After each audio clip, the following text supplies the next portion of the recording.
कोणाचा आवाज कुणाचा आवाज कुणाचा जय भवानी कोण आला रे कोण आला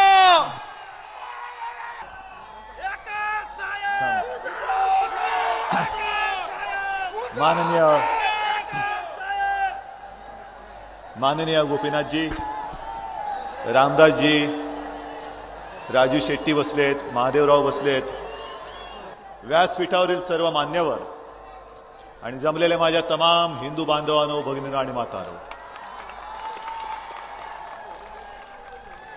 उशीर बराच होत चाललेला आहे. दुपारपासून आपण बसलायत आणि त्यातून गारवा वाढत चाललेला आहे. तुम्हाला बरं आहे, तुम्ही गच्च बसलेला आहात, त्याच्यामुळे तुमच्यामध्ये ऊब आहे. इकडे व्यासपीठावरती थंडीने काकडून जायला होते. पण तरी सुद्धा ही सगळी ऊर्जा बघितल्यानंतर आम्ही काही थंड पडणारे नाही, थंड पडणाऱ्या अवलादीचे आम्ही पांडव नाही आहोत. समोरच्याला थंड करून या महाराष्ट्राच्या मातीमध्ये गाडून त्याच्या उरावरती हा महायुतीचा झेंडा फडकवणारे आम्ही मर्द आहोत. आहे आता हळूहळू निवडणुकीची हवा तापायला लागलेली. एक एक जण फिरायला लागलेले आहेत. काल अशोक चव्हाण संभाजीनगरमध्ये काहीतरी बरळलेत, त्यांचाही समाचार घ्यायचा आहे. अजित पवार, शरद पवार तर आपले नेहमीचे आहेतच आपले गिराईक. नाही, गिराईक म्हणजे काय होतंय की जसजसं वातावरण बदलतंय, हल्ली त्या काही गोष्टी निघून गेलेल्या आहेत. पूर्वी घराघरावरती वाद कुक्कुट असायचं, माहिती ना गोपीनाथजी, तुमच्याकडे असायचे का ते कोंबडे? वारा वाईल तसे पाठ किंवा दिशा दाखवणारे, तसे ते राष्ट्रवादीवाले आहेत. मध्येच बातमी आली होती की शरद पवार नरेंद्र मोदींना भेटले, आली होती ना.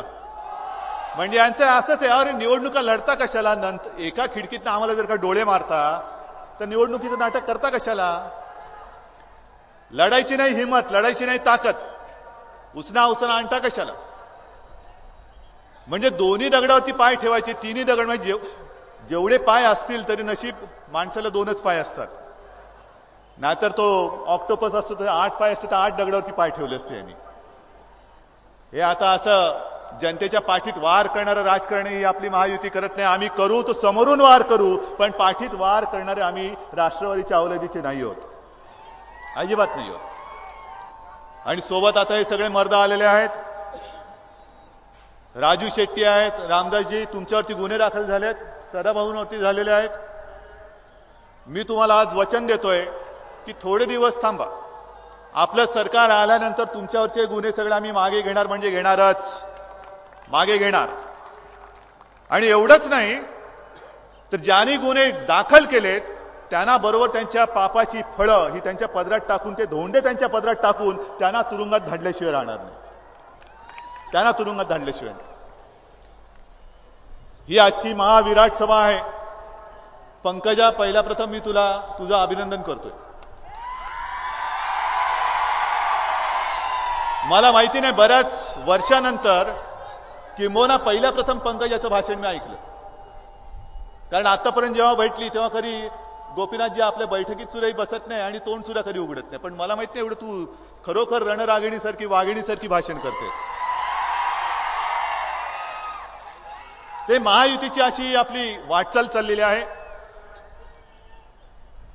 हा प्रश्न केवळ गोपीनाथरावांच्या निवडणुकीचा नाहीये. त्यांच्यासाठी मला वाटत नाही पुन्हा प्रचाराची सभा घ्यायला पाहिजे. आता याच्या पुढे घ्यायची ती बीडमध्ये विजयाची सभा.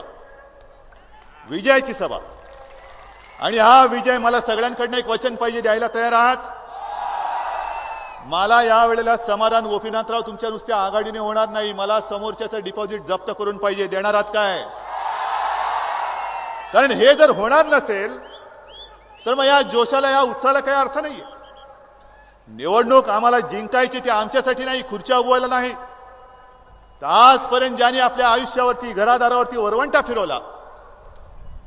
सदाभाऊ, गेल्या वेळेला आपण भेटलो तेव्हा तुम्ही बोलला होता की जर का दुर्दैवाने इकडे तिकडे काहीतरी झालं आणि काँग्रेसवाले पुन्हा सत्तेवर आले. येणार नाहीत, पण आले तर आता शेत तर सोडून द्या, घरादारावर नाही नांगर फिरवून संपूर्ण राज्य नाही संपूर्ण देश नांगरून टाकल्याशिवाय राहणार नाही. आणि निवडणूक केवळ महायुतीसाठी नाही, आमच्या भवितव्याची चिंता काँग्रेसवाल्यांनी किंवा बाकी कोणी करण्याची गरज नाही. आम्हाला चिंता आहे ती सर्वसामान्य जनतेची आहे. काल परवाकडे जे अशोक चव्हाण बोलले संभाजीनगरामध्ये की काँग्रेसला कोणी संपवू शकत नाही. अहो अशोकराव, काँग्रेस ती जी काँग्रेस होती ती कधीच संपलेली आहे. ती स्वातंत्र्याच्या आधी होती. ती काँग्रेस ती एक चळवळ होती. आताची काँग्रेस ही भ्रष्ट वळवळ राहिलेली, वळवळ. आणि त्यावेळेचे काँग्रेसचे जे नेते होते, टोलेजंग नेते होते काँग्रेसचे नेते होते, पण तरी सुद्धा समोर आल्यानंतर आदराने मान खाली झुकत होती. आता हे सगळे नालायक काँग्रेस असो राष्ट्रवादी वाले असो, समोर आल्यानंतर मान खाली जाते, ती आदराने जात नाही तर शर्मेने खाली जाते. हा त्यातला आणि ह्यातला फरक आहे. काय नेते होते? लालबहादूर शास्त्री आपले पंतप्रधान होते. लालबहादूर शास्त्रींबद्दल असं म्हटलं जातं की बँकेत खातं उघडायला सुद्धा त्यांच्याकडे पैसे नव्हते. बँकेत खातं सुद्धा त्यांचं नव्हतं. माहिती आहे राजू शेट्टी तुम्हाला? बँकेत खातं नव्हतं आणि तरी हा एक वामन मूर्ती आपल्या देशाचा पंतप्रधान झाला होता. म्हणजे तो जमाना असा होता की ज्याचं बँकेत खातं नाही असा माणूस देशाचा पंतप्रधान झालेला होता. आणि आता एक बँकेचा गव्हर्नर होता तो देशाचा पंतप्रधान झालाय. पण देशाची हालत काय झाली ते बघा तुम्ही, कशी आज झालेली.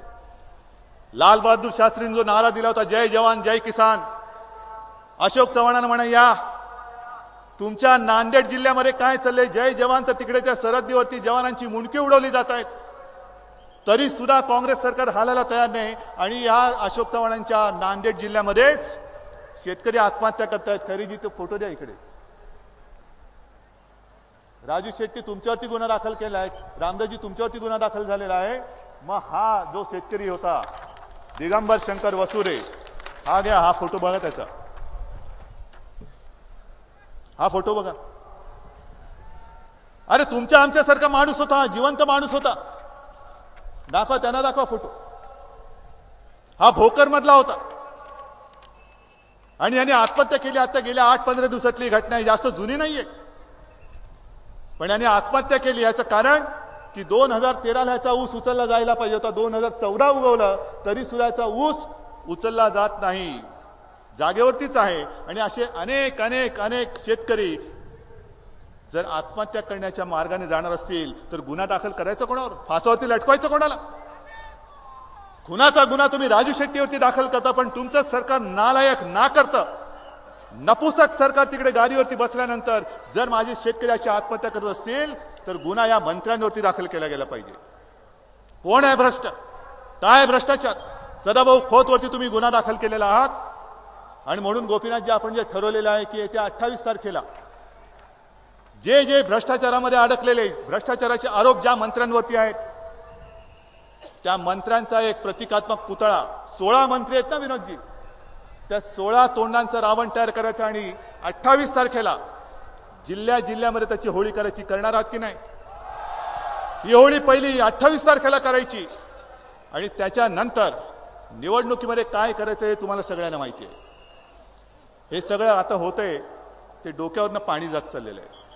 रोज उठतोय आणि काही ना काहीतरी बघतोय आपण. एक एक अन्याय विरुद्ध अन्याय, अन्याय अन्याय अन्याय. किती अन्यायाचा महामेरू झालेला असा काँग्रेसचा सरकारचा पाढा वाचायचा झाला तर वेळ कमी पडेल अशी परिस्थिती उद्भवलेली आहे. आणि म्हणून मला असं वाटतं आता जास्त भाषण करण्याची वेळ नाहीये. बराच वेळ झाला थंडीमध्ये तुम्ही बसलेला आहात. अनेक जणांना वेगळ्या प्रकारे अजित पवारची आठवण आली असेल आले ना रे तुम्हाला?